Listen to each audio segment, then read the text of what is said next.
Joel Joël lui gives donne un this nom coming profond world et un leader nom a qui dit profound beaucoup and de choses. telling name, Un one nom that qui captures his past, his comprend present son schemes, passé, and his future ses destiny. plans We'll find out présents about this name. et sa He will destinée also give future. us the way this Aussi, coming il va nous world leader montrer will le take chemin as he que invades ce the land of chef Israel. mondial Other va prendre prophets. alors And qu'il va Yeshua as envahir well le spoke of this pays invasion, d'Israël. and Joel gives D'autres us prophètes et many Yeshua en more ont parlé, details. mais Joël nous donne However, it encore is plus de also in détails. this same section, and this is Nous the allons beauty of voir this que section we're Joël going to va look nous into today, parler where que le Joel will Messie à speak of the venir, coming qui a Messiah, for whom he has un also titre a béni, blessed title, l'enseignant that is de the justice, teacher qui a of été traduit righteousness. différemment, on verra ça plus It is tard. my prayer that as C'est we ma go prière through qu'alors this que nous study, allons we'll passer all à be travers endowed cette with étude, the nous power of allons the Spirit, so that recevoir we, la and puissance especially du today, Saint-Esprit be afin without de fear pouvoir and proclamer boldly courageusement proclaim et sans His peur name. son Amen. nom. Now, Alors, before we premièrement, get remercions le into the Seigneur Word, pour la let's parole que recite nous this faisons ancient ici prayer à and bless Bethel the depuis un Word certain temps. together. You can say it with me in Alors, Hebrew. répétez Yeah, many après of you moi en have hébreu. experienced already. Baruch ata Adonai Eloheinu melech haolam asher natan lanu torat emet vehaye olam natach betochenu. Baruch ata Adonai noten haTorah. Amen. Seigneur, nous te louons, toi, le Seigneur, le roi de l'univers, qui nous a donné la parole de vérité et qui a semé parmi nous la parole de la vie éternelle. Seigneur, nous te louons, nous te bénissons, toi qui nous as donné les Écritures. Amen. Alors, ouvrons notre livre de Joël encore, soit dans votre Bible ou voir les versets que nous allons avoir en avant. Jusqu'à maintenant, nous avons vu comment Joël place directement au cœur des Écritures cette période très sombre à venir que lui et d'autres prophètes appellent le jour du Seigneur. L'expression « le jour du Seigneur » apparaît 19 fois dans les écrits prophétiques, dans Ésaïe, Ézéchiel, Joël, Amos et d'autres. Mais ce titre, Jour du Seigneur, et des phrases qui ont rapport, qui ressemblent, sont là 75 fois, comme des mots comme ce jour, le jour ou ce grand jour. Presque tous les prophètes, les 16 prophètes de l'Ancien Testament que nous avons, parlent de ce moment et ils parlent avec des images très fortes de ce qui va arriver, des guerres finales et des jugements qui vont s'abattre sur la terre. Le jour du Seigneur est aussi mentionné quelquefois dans le Nouveau Testament. Les premiers croyants vivaient avec vraiment une idée de cette réalité très présente dans leur vie. Par exemple, dans le Nouveau Testament, dans 1 Thessaloniciens, Paul réconforte les croyants en affirmant que ce jour, le jour du Seigneur, n'est pas pour ceux qui ont accepté le Messie comme leur sauveur personnel. Il dit, chapitre 5, verset 2, « Car vous savez bien vous-même que le jour du Seigneur viendra comme un voleur dans la nuit. » L'Esprit de Dieu qui a inspiré ces mots dans la Bible nous demande d'être conscients que ce jour va arriver et que nous ne soyons pas surpris, nous, comme si ça arrivait au premier de la nuit, comme si c'était un voleur qui arrivait.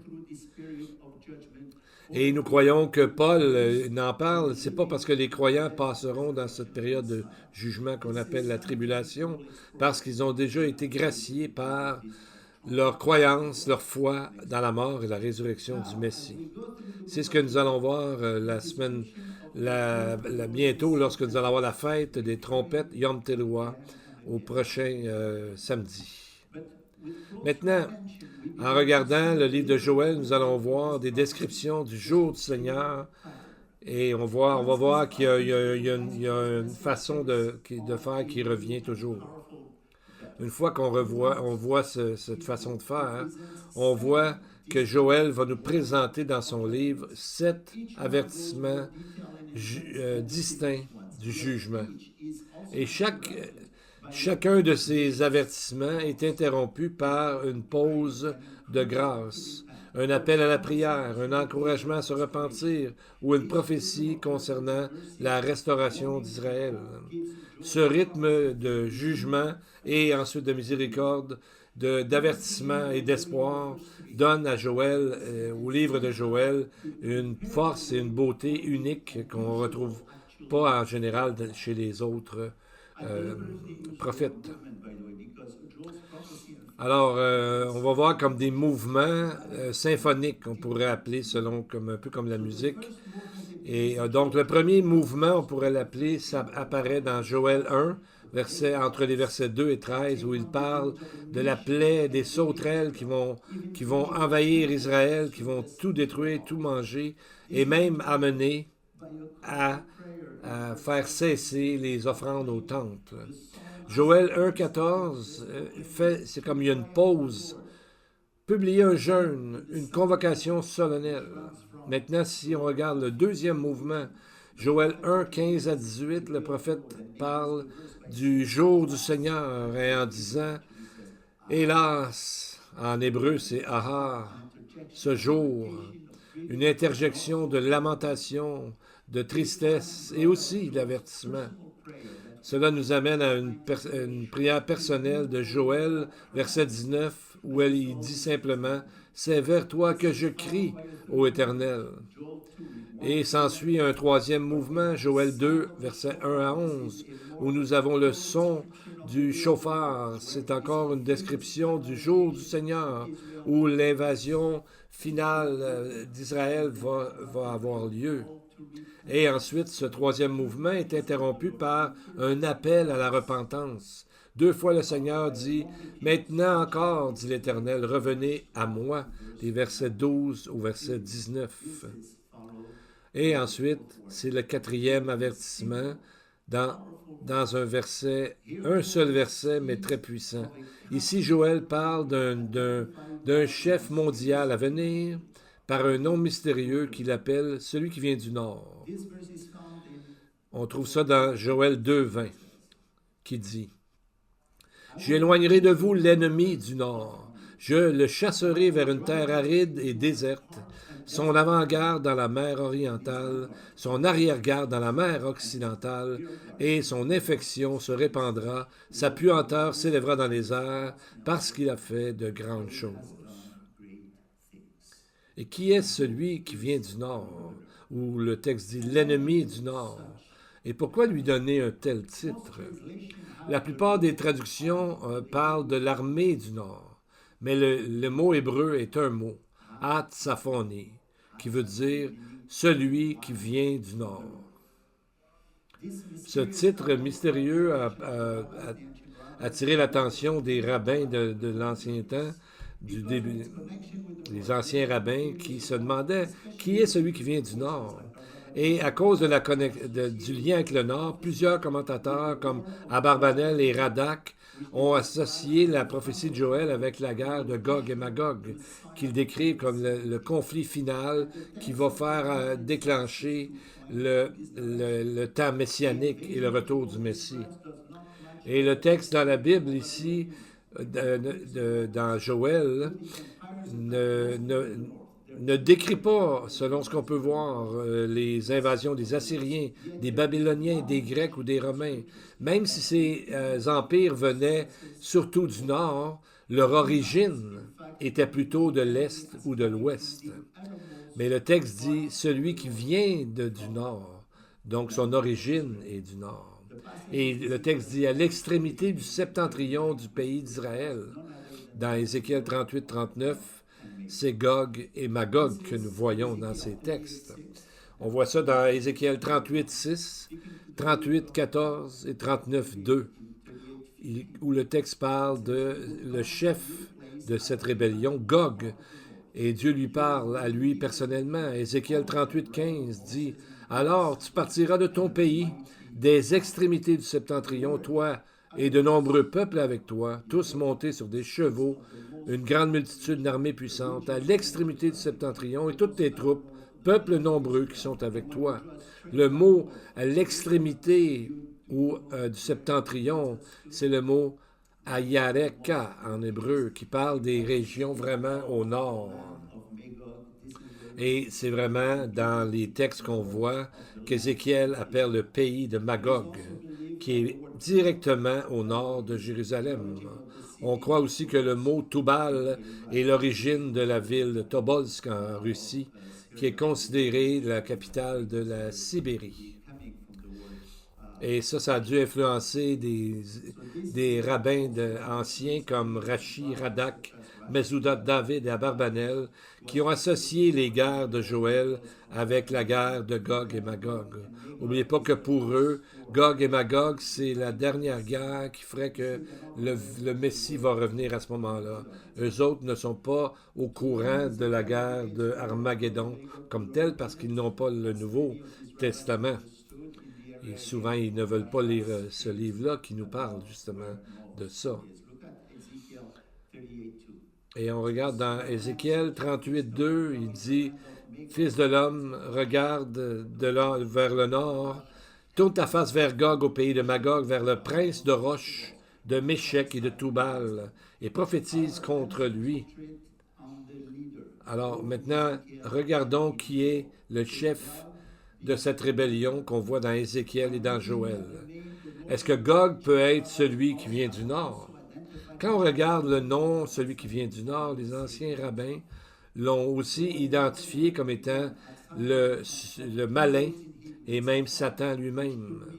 Le mot, celui qui vient du nord, Atsaphonie, vient du mot tsaphan en hébreu qui veut dire le nord, ou encore quelque chose de caché, ou quelqu'un qui se cache. Celui qui se cache, c'est comme ça que le Talmud a traduit ce verset-là. On voit dans le Talmud, ils disent dans Joël 2:20, Joël l'appelle le caché, ou celui qui vient du nord, comme il est dit, j'éloignerai de vous l'ennemi du nord, celui qui est caché. Une autre interprétation dans la Midrash, le Midrash Tahuma, qui est un ensemble d'enseignements rabbiniques du 4e siècle, dit, en parlant de ce texte, Joël 2:20, Atsaphonie, ceci pointe vers le Yetzer Hara, l'inclinaison au mal, ou même Satan. La prophétie, alors, est par rapport à Dieu qui, ultimement, détruira l'ennemi intérieur d'Israël et non seulement les ennemis extérieurs. Et on voit qui est cette personne. Ésaïe 14 nous le décrit. Te voilà tombé du ciel, astre brillant, fils de l'aurore, verset 12. Tu es abattu à terre, toi le vainqueur des nations. Tu disais en ton cœur, je monterai au ciel, j'élèverai mon trône au-dessus des étoiles de Dieu, je m'assiérai sur la montagne de l'assemblée, à l'extrémité du septentrion. Alors on voit ici des détails au sujet de la chute du malin, mais ce qui est frappant aujourd'hui, c'est l'endroit qu'il désirait atteindre, au-dessus des étoiles de Dieu, sur la montagne de l'Assemblée, à l'extrémité du septentrion. Donc, c'est lui qui porterait le titre, celui qui vient du Nord. Donc, on voit, c'est un domaine qui est vraiment juste au nord d'Israël. Donc, cette personne qui n'a pas réussi à conquérir le ciel et les mauvais anges, maintenant se retourne vers le pays d'Israël pour justement vouloir usurper la place que Jésus va un jour établir, où Jésus va un jour établir son royaume, et dans les temps messianiques à Jérusalem. Lisons verset 3 du chapitre 2. Devant lui est un feu dévorant et derrière lui une flamme brûlante. Le pays était auparavant comme un jardin d'Éden et depuis c'est un désert affreux. Rien ne lui échappe. Donc Joël voit des feux et la destruction qui suivent l'arrivée de celui qui vient du nord, qui s'en va à Jérusalem, qui pour lui est comme un jardin d'Éden. Et pourquoi mentionner le jardin d'Éden ici comme la destination des armées qui vont envahir? On dirait que ça a l'air avec son désir ultime de prendre la place de Dieu, la place où Dieu a choisi d'habiter, de mettre son nom. Nous savons que dans les endroits célestes, ce n'est pas seulement sur terre qu'il y a des conflits. il y a des guerres cosmiques que nous ne voyons pas parce que c'est par rapport dans un monde spirituel avec les anges. Qui un jour, les mauvais anges seront tous ensemble avec Satan, envoyés vers le lac de feu et passeront l'éternité là-bas. Avez-vous remarqué comment la haine qui est même soudaine et même parfois irrationnelle se porte contre Israël ces jours-ci? Joël, avec Ézéchiel, nous enlève le voile et nous montre l'origine de cette haine. Ce n'est pas simplement politique ou culturel ou quoi que ce soit, mais c'est démoniaque à sa racine même. Mais heureusement, nous savons que le Seigneur, c'est lui qui va prévaloir, c'est lui qui va gagner. Comme le livre de l'Apocalypse, chapitre 21, nous le dit, nous montre la vision finale, la nouvelle Jérusalem qui descend du ciel sur la nouvelle terre. Et c'est à ce moment-là que le jardin d'Éden sera restauré, car il y aura, comme il est dit dans Apocalypse 22, l'arbre de vie qui sera de retour. Sur les deux bords du fleuve, il y avait un arbre de vie, le même qui avait été planté dans le jardin d'Éden, dans les débuts des chapitres de la Genèse. Et au-dessus de tout ça, Dieu va restaurer un jardin d'Éden, les gens qui seront avec lui. Et c'est là qu'on voit que c'est ce que celui qui vient du Nord voudrait s'emparer. Mais nous savons que cela ne pourra pas arriver parce que personne peut prendre quelque chose à Dieu qu'il n'a pas voulu. Dieu est souverain sur tout et sur Satan, bien sûr, qui est une de ses créations. Et Daniel, comme Joël, aussi nous parle de cet aspect spirituel du jour du Seigneur. Daniel, dans les chapitres 8 et 11, décrit Israël et Jérusalem comme étant le glorieux pays ou le plus beau des pays. Mais aujourd'hui, on regarde ça, on dirait qu'il n'y a rien de glorieux au sujet de ce pays ou même la ville de Jérusalem. Là-bas, il n'y a pas de gaz, il n'y a pas de pétrole, il n'y a pas d'or. Alors pourquoi toutes les nations sont si intéressées à une petite ville qui est au-dessus d'une colline? Bien, c'est parce que c'est à cause de la personne qui sera là plus tard. L'Hébreu parle d'un endroit glorieux, vie. On lit dans Ésaïe 4.2, « En ce temps-là, le germe de l'Éternel aura de la magnificence, kavod en hébreu, et de la gloire, zvi, et le fruit du pays aura de l'éclat et de la beauté pour les réchappés d'Israël. » Donc ça, c'est une description de Jésus qui revient pour établir son royaume. C'est comme le jardin d'Éden, c'est comme le pays glorieux, c'est l'endroit le plus convoité de toute la terre, parce que c'est là que Dieu reviendra pour y vivre, pour y établir son royaume. Alors maintenant, qu'est-ce qu'on fait, nous, avec celui qui vient du Nord? Qu'est-ce qu'on fait avec toutes ces informations? L'idée, ce n'est pas de désespérer, mais plutôt la clarité, parce que nous voyons l'origine même du mal. Imaginons qu'à un moment, on va au théâtre et tout à coup, le rideau se lève et là, c'est plein de chaos, il y a des armées qui marchent, il y a des sauterelles qui s'en vont partout, il y a des feux qui brûlent, et là, à ce moment-là, le bruit est assourdissant, et tout à coup, à travers, on ne voit plus rien, mais tout à coup, on entend la voix du directeur du théâtre dire « Faites-vous-en pas, regardez plus loin, ce n'est pas un accident. Derrière les scènes, il y a quelqu'un qui orchestre tout ça, qui orchestre le tumulte et le chaos. » Et Joël l'appelle Hatsaphonie, celui qui vient du Nord. Voyez-vous, il y en a qui ont vu des sauterelles, d'autres ont vu des armées humaines. Mais ce qu'il faut voir, c'est que Joël, derrière tout ça, démasque le vrai ennemi, le malin lui-même, Satan, celui qui a la puissance des ténèbres, le Dieu de ce monde, derrière ce chaos. Et avec cette compréhension, on voit aussi une vérité plus grande, que celui qui est le malin est déjà vaincu. Il n'a pas beaucoup de temps, parce qu'on voit ses plans sont exposés et sa fin est certaine. Voyez ce que Joël nous dit dans les versets 21 et 22.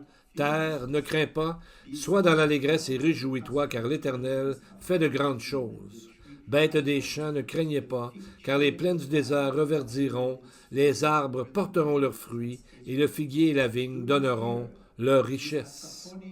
Il dit, ne craignez pas ce hatsaphonie, parce que le Seigneur est plus puissant que celui qui vient du nord.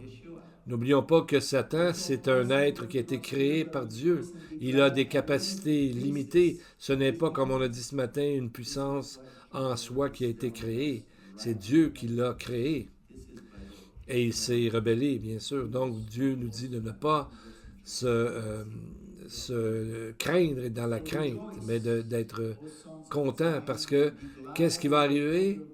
Qui va régler le problème? Yeshua lui-même. Et verset 23, « Et vous, enfants de Sion, soyez dans l'allégresse, réjouissez-vous en l'Éternel, car il vous donnera la pluie en son temps. » C'est là que l'Hébreu dit plutôt « l'enseignant de justice. Il vous enverra la pluie de la première et de l'arrière-saison, comme autrefois. » Les traductions ont souvent « il vous donnera la pluie en son temps », mais en hébreu, ce n'est qu'un seul mot, « ha-morech », qui veut dire « l'enseignant ». Et pour faire du sens avec le contexte, la plupart des traducteurs ont dit la pluie de début de la saison, la première saison. Mais les rabbins ont bien vu que c'était vraiment l'enseignant de justice. Il y a un Targum qui a traduit ce verset, « Car il vous a redonné votre enseignant de justice, qui vous enverra aussi la pluie. » Donc, la communauté du Qumran, où on a trouvé les écrits de la mer morte, en parle de ça aussi. Il parle d'un enseignant de justice à 15 reprises. Et même les pharisiens anticipaient justement un enseignant messianique. Dans le Talmud, il faisait une référence à lui en étant l'érudit lépreux, donc le savant, celui qui connaît tout, mais qui est lépreux, à cause qu'il prenait le texte dans Ésaïe 53, 4. Ce sont nos souffrances qu'il a portées, nos douleurs qu'il s'est chargées, nous l'avons considéré comme puni, frappé de Dieu. C'est pour ça qu'ils l'ont appelé un lépreux, parce qu'il était humilié et frappé de Dieu comme un lépreux. Dans le Nouveau Testament, et un des titres les plus importants donnés à Jésus est quoi? Rabbin, rabbi, rabboni, enseignant. 41 fois dans les évangiles, ses propres disciples l'appelaient comme ça. Ésaïe 30, 20 dit « Celui qui t'instruit ne se cachera plus, mais tes yeux verront celui qui t'a inscrit. » En hébreu, c'est le même mot qu'on a vu à Moré, l'enseignant. Donc, c'est nul autre que le Messie lui-même, l'enseignant ultime de la justice. Et quand il vient sur la terre, Jésus n'était pas seulement un enseignant en parole, mais il était un enseignant de la vie. Il ne fait pas seulement expliquer la loi, il était la loi lui-même. Il a accompli chaque commandement, chaque principe, chaque vérité qu'il a dit était bâti sur une parfaite obéissance. Jésus était, comme on sait, sans péché.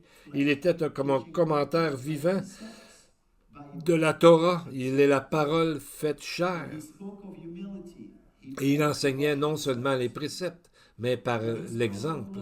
Quand il a parlé d'humilité, il s'est penché pour laver les pieds tout sales des disciples. Quand il a parlé d'amour, il a donné sa vie pour ses amis, pour ceux qui croient en lui. Et lorsqu'il parlait de pardon, il a prié pour ceux qui le crucifiaient. Dans tous les sens du mot, amore, il était toujours ce amore, l'enseignant de la vie. Il était la vie lui-même, il est la vie lui-même. Joël nous révèle son titre, Amore li tzedaka, l'enseignant de justice. Donc, les sacrifices des animaux étaient seulement une couverture temporaire sur le péché de l'individu, mais Jésus, à travers son sacrifice qui a eu lieu une fois pour tout, nous donne une justice complète et totale, pour toujours. On voit ça dans Ésaïe 53, 11. À cause du travail de son âme, il rassasiera ses regards par sa connaissance. Mon serviteur juste justifiera beaucoup et il se chargera de leurs iniquités. Le mot hébreu ici, c'est tzadik, qui est le même racine qu'on trouve dans la phrase de Joël, li tzedaka. Le sens est littéralement, mon serviteur juste justifiera beaucoup de gens. Et Job avait demandé dans Job 25, 4, comment l'homme serait-il juste devant Dieu? Comment celui qui est né de la femme serait-il pur? Joël et Ésaïe, entre autres, nous donnent la réponse. C'est seulement à travers le Messie. Ésaïe nous dit clairement que la justice vient en recevant le serviteur de justice qui a porté nos péchés lui-même sur la croix, sur la bois du calvaire. Donc, Joël et Ésaïe unissent leur voix en disant que la vraie justice devant Dieu n'est pas quelque chose que l'homme peut gagner, mais elle est donnée à travers le Messie, l'enseignant de justice. Donc, on voit que la venue du Messie sera précédée de celui qui vient du Nord, qui est identifié comme le serpent ancien, l'ange qui est tombé, Satan, et on apprend beaucoup par rapport à lui. Aujourd'hui, qui sonne le chauffard? Qui avertit les gens? Qui donne l'alarme pour réveiller le son d'un danger qui est en train d'arriver? Qui est en train de nous avertir de ce que les Écritures nous enseignent concernant tout ce qui va arriver? Bien, je vais vous citer une source qu'on n'utilise pas souvent, mais c'est nouveau maintenant. J'ai demandé au GPT, j'ai demandé la question, est-ce que notre monde s'en va vers une troisième guerre mondiale? Rappelons-nous que ChatGPT, c'est un outil qui vient de toutes les voix des érudits, des savants, des politiciens et même des savants de la Bible à travers la planète. Et donc, il fait une réponse en prenant les réponses de tout ce monde-là. Et sa réponse ne provenait pas comme telle de chrétiens ou des enseignants bibliques qui parlent de prophétie, mais ça vient de gens ordinaires, non croyants nécessairement, mais pourtant, ça vient vraiment faire un lien, ça vient équivaloir les avertissements qu'on trouve dans les Écritures.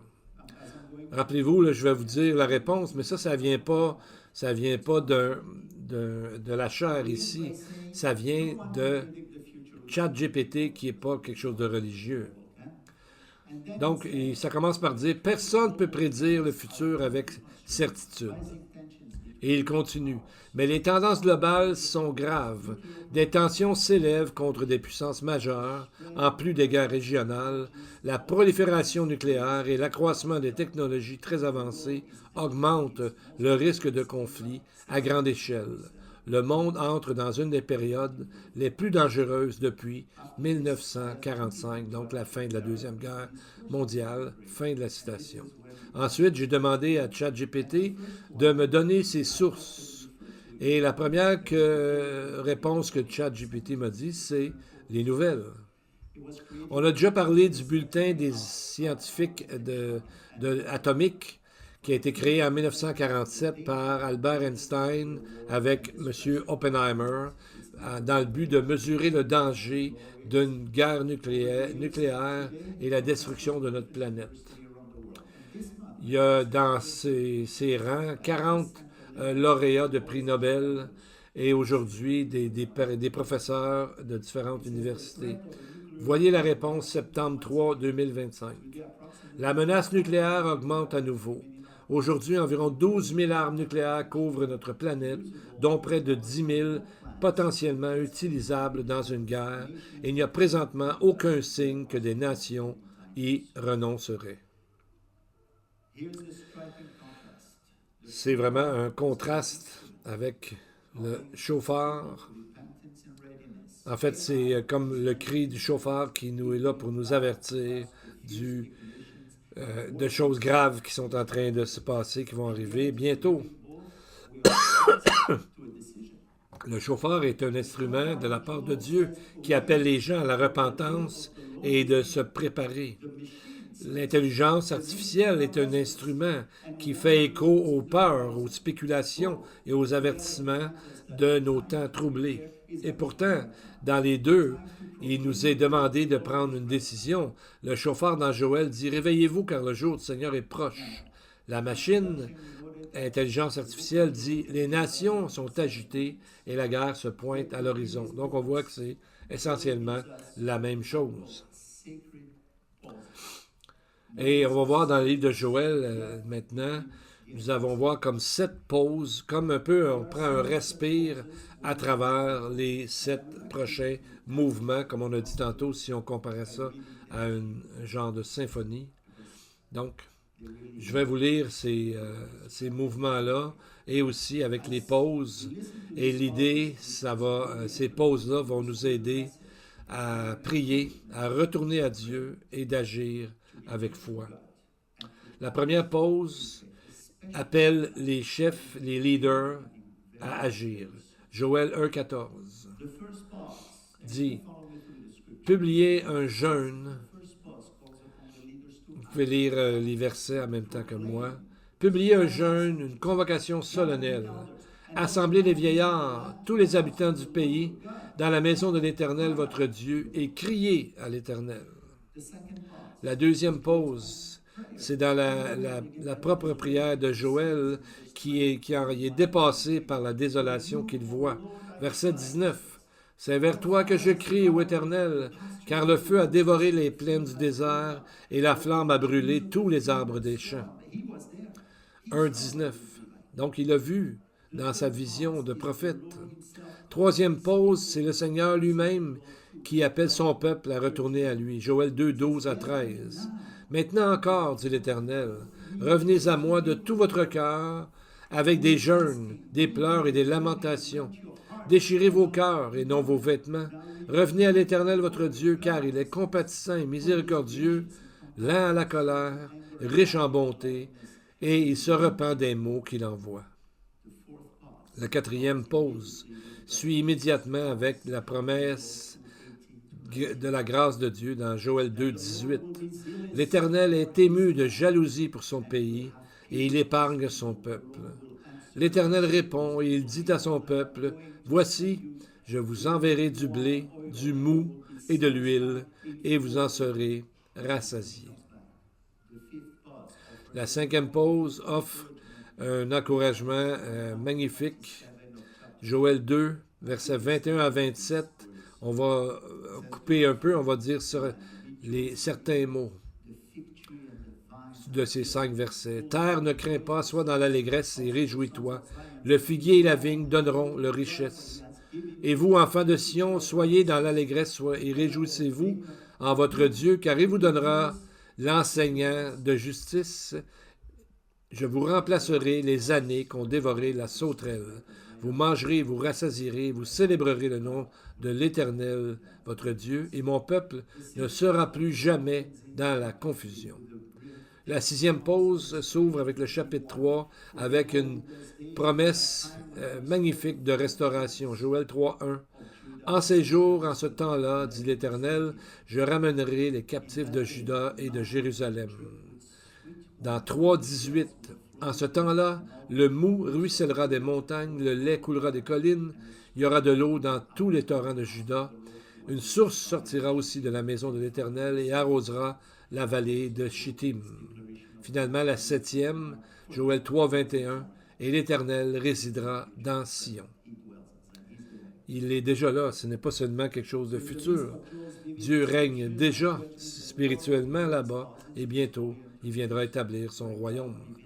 Donc, cela nous rappelle qu'il est souverain, qu'il retient le mal et qu'il va inviter continuellement son peuple de retourner à lui, de prier et de trouver en lui l'espérance et le réconfort parce qu'il est le Messie d'Israël et il est Dieu souverain.